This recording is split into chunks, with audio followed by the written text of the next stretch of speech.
dated for like 3-4 years, and they treated me like family, man. Took me in like a little brother, and basically adopted me, and I'm still here.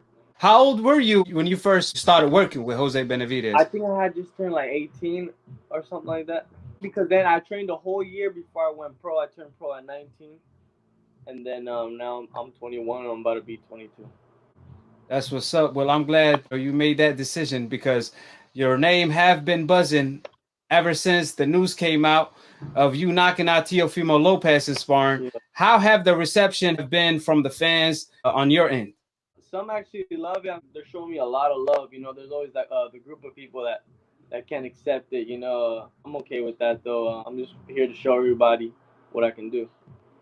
You recently turned pro. How much of a confident booster is it to do what you did with Teofimo in sparring and see him dethrone a pound for pound champion like Lomachenko?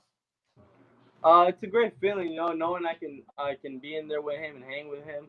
It's just at first it was a little frustrating, man, because I feel like my career was just taking a little bit too long. The pandemic hit, and then it was just slowing me down. But I think now I'm catching a nice roll, and we're getting momentum. So it'll be only a matter of time so I can show the world what I can do. And with the whole Teofimo thing, it's cool. I did stop him, but like that's not how I want to win my fans. I want to win my fans. I want them to see me in action on live TV and put on great performances. Yes, sir. Well, you have a lot of skills, that's for sure. Do you remember anything from the sparring, like the sequence or what you caught him with? I remember like it was yesterday. So he was working with Benavidez Jr. And then I've had great sparring with a lot of champions and a lot of fights, and I won't even speak on that. But the reason I speak on this is because how disrespectful they were with me, my team, my coach, and that guy has a loud mouth, so I think he need to be humbled. But yeah, he was working with Benavidez Jr. I think they did like 2 rounds, and Benavidez was too big for him or something like that. So he come to the corner and he was like, "Where's that little kid y'all had?" So man, I hadn't got signed yet, words with anybody. So I'm like, this is my opportunity to be, to show what I got. So I ran, put my gloves on, got up in there, and I came in swinging for the fences. I hit him with the overhand left right away, and he like smirked, very cocky. He thought I was like that. I was just gonna back out after that, but I kept coming, and I remember just touching him with everything, and he did not even like expecting it. And when he got to the ropes, what hurt him was a left hook to the body, and then that put him down. He took a knee right then, and I was very surprised. And he said that's it, and then he comes over to our corner, takes another knee, and he's like, no, we're done. And we were all like, what the hell? And his dad was kind of just quiet. He was like very, also shocked. They told us they would come back again, and they did. 2 weeks, I think they gave us a call. So the second time we were supposed to spar 6 rounds, everybody agreed on 6. It was a war from the first round to where when it finished. But except after the 4th round, he was like, "Oh, that's it, that's it." But we were like, "Man, you promised us 6," and they didn't want to do no more. So his dad was, I think they started feeling a little under pressure. So he started getting super mad, started talking shit, yelling, like very obnoxious. And then he wanted to fight Senior, and they had to take him outside and have him relax. For the people that don't know, obviously you have a lot of talent. So people need to realize that you just slept on. That's all it is, because you are a great fighter and you have a lot of potential. I think what it was is I wasn't at the national tournaments. I'm here in Seattle where there was very low boxing. So I think now it's like, who's this kid, coming out of nowhere? But I'm ready to show the world what I can do, and I know I can hang with these guys. I want to be in the conversation with Teofimo Lopez, Devin Haney's, Ryan Garcia, because I know I can hang in there. But I know I also have to prove myself, and I'm willing to do that. You are in a deep division, but I'm curious to know, what was your thoughts on Teofimo Lopez beating Lomachenko? First of all, did you see that coming? And what was your thoughts on his performance in dethroning Lomachenko? That was a good performance by Teofimo. He did what he had to do. I think Lomachenko gave him too much respect, and I think that's what all these fighters do. At the end of the fight, Lomachenko, all he did was simply just throw and was touching him. That's all he did. If he would have done that from the beginning, I think he could have pulled it off. But props to Teofimo, he pulled it off. From your perspective, why you think Lomachenko was so gunshot early on for like 6-7 rounds? Normally a fighter will fill out someone for 2 rounds, but Lomachenko was gunshot for 7 rounds. Was it something Teofimo was doing? What's your take on that?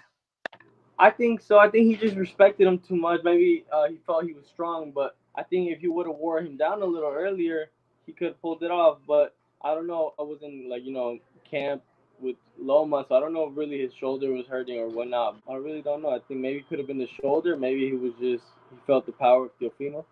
He did say before the fight, Lomachenko, that is, that he was 100% and he never felt better. That's what he said. But I'm just curious to know, you obviously was an amateur when you sparred Tio. Tio was a pro. How long, how many fights, how many more years till you see yourself being ready for a title shot? Maybe a year. A year? I think a year and a half. When I sparred Teofimo, man, that was before my first pro fight, and my first pro fight was at 128. I was a small guy. I was walking around 135. My first couple fights were at 128, man. So I was a small guy, and then I think all of a sudden I just grew a lot. I'm getting more muscle.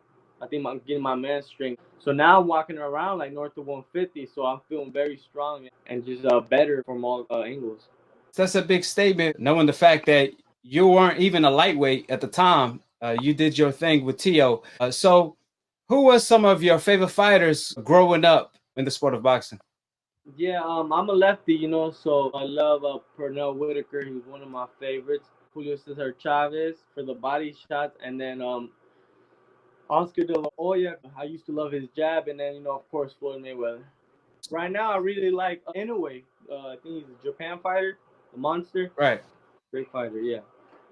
I'm gonna hit you with split decision segment questions. It's just dream fights, and I just want to get your thoughts on who you will favor to win. So, Ali versus Tyson, who wins and why? Man, that's a hard one. I'm gonna have to go with if they're both in their prime. Yeah, prime for prime. Ali before he was banned and couldn't fight anymore, and Tyson at his best. I think Tyson. I think Tyson, man. I think Tyson would go to the body. He's very shifty as a fighter, moving his head, and I think it would be a hell of a fight though. But I'm gonna go with Tyson. What about Floyd Mayweather versus Sweet Pea Whitaker, prime for prime? Oh man, I'm gonna have to just go with Floyd just because he's never lost. We've never seen him Yes, lose, sir. so you can't sleep on that. But man, Pernell Whitaker, man, was different for sure. Chavez versus Pacquiao. Chavez Senior versus Pacquiao, prime for prime. Mm. I'm gonna go with Chavez, man. I gotta go with my nation. Mexico. So, Yes, sir. but Now, and, Pacquiao. But you never know. These are great, man. You're giving me great options. So, but yeah, I'm gonna yeah, have to go with yeah. Chavez. These are the dream fights. Lomachenko versus Salvador Sanchez. I'm gonna go with Salvador Sanchez, man. Actually, Salvador Sanchez was the first fighter I ever watched. I think I was like 5 years old. My dad used to have all his CDs, so that was the first fighter I ever seen. So I'm gonna go with him. You are returning on May 1st on PBC. For the people that's tuning in that never seen you box before, how would you describe your style to all the fans that's tuning in? How would you describe your style? Are you a boxer puncher, a boxer, a brawler? How would you describe your style? I would say boxing puncher. I can box. I'm 5'10". I got a great jab. I'm a great body puncher as well. I love to stay in the inside and exchange. If I have to do that. So, but yeah, I would say for the most part, boxing punching. How did the collaboration came along with Jose Benavidez Sr.? Yeah, so I think I was like 17, about to turn 18, and I was already thinking about going pro. And I kind of got into it with my old coach, and I just didn't. It wasn't my being at his gym wasn't for like my best interest or his.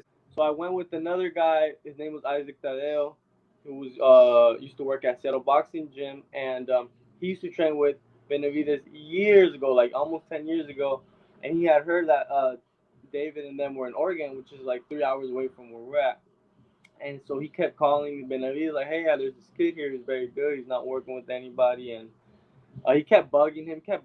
You know, Benavides, he was just, you know, like brush him off and stuff, and he just kept annoying Benavides, senior. And he said, "Man, bring him along. Let's see what he has," you know. And we did. I went. We took a drive down with my parents. I basically stayed across from where they were living, in a hotel, for a week. And you know, we working 3 times a day. Man, they were killing me. I never worked so hard in my life, killing me. And Hold it, you're not that pretty. I'm a bad man. Wait. I still got the world. I still got the world.